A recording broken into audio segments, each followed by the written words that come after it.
question I get asked all the time, I'm just doing some ironing, is how did I get started with water marbling? I was working at a clothing store, married, and my husband and I found out we were pregnant, had our first kid, and after she was born, I decided that I didn't want to go back to work. We figured out how to make it work financially, and I got to stay home with her. In Canada, you get a 12-month maternity leave, and then after that, I had to figure out how I was going to manage staying home. And I am actually a licensed hairdresser, so I did some hairdressing. Yeah, I did some hairdressing at home. And then I also literally started crocheting hats and selling them at farmers markets. I also worked for a local company selling their products, and I took on a few more doing markets because I felt like I was a really good salesperson because I had lots of retail experience.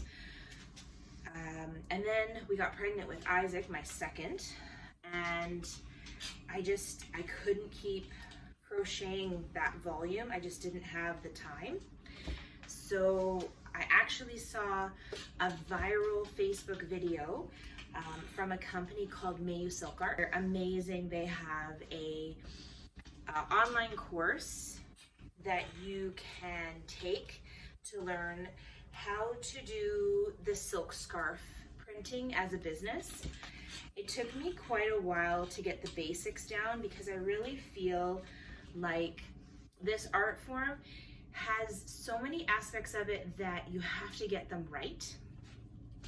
It's kind of like baking in that if your recipe calls for warm butter but you use cold butter, it changes the way the recipe's end result is. And I think with water marbling, that is very impactful. There's humidity and temperature and all sorts of things that impact what you're doing. So lots and lots of learning, lots of mistakes, lots of almost ready to give up. And I think one of my friends, actually at the kindergarten drop-off for my daughter, she said, you know, you just need to just do it. Just don't give up. Just do it. You're great at this. Just get out there and just book it and just do the thing. And I remember being so pissed, like so mad. I was so mad and being like, you have no idea how much work I put into this and I still can't figure it out. But it was just the little push I needed to just keep trying. So I did that, had my first event, and everything that could go wrong went wrong. It was terrible. But because they were close family and friends, they were so kind. They gave me, like, people came back a second time. And once I figured out my mistakes, I was able to just keep pushing through. And that is how I started water marbling, like making silk scarves. And it's such a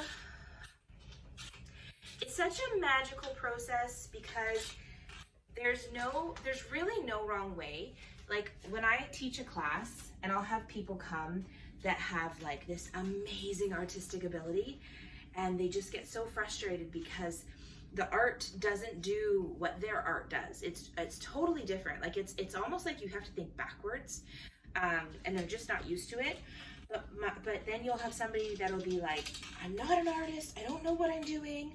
I'm so not artistic, and they'll be so happy with their design because they just accepted that they could just do whatever they wanted and there was no wrong way. So that's one of the things I love about water marbling, is that you don't have to be artistic, but if you are artistic and you have like a really hardcore color theory and very like rules type of person, it's gonna break all the rules. So you just have to accept that. It's totally different than anything you've ever tried. It's just so unique. And that's how I started with water marbling. I saw a viral Facebook video, took the online course, spent the time learning all the techniques, making all the mistakes, and 7 years later, I still teach classes and I love every second of it. It's so much fun. and I hope that you fall in love with water marbling like I did.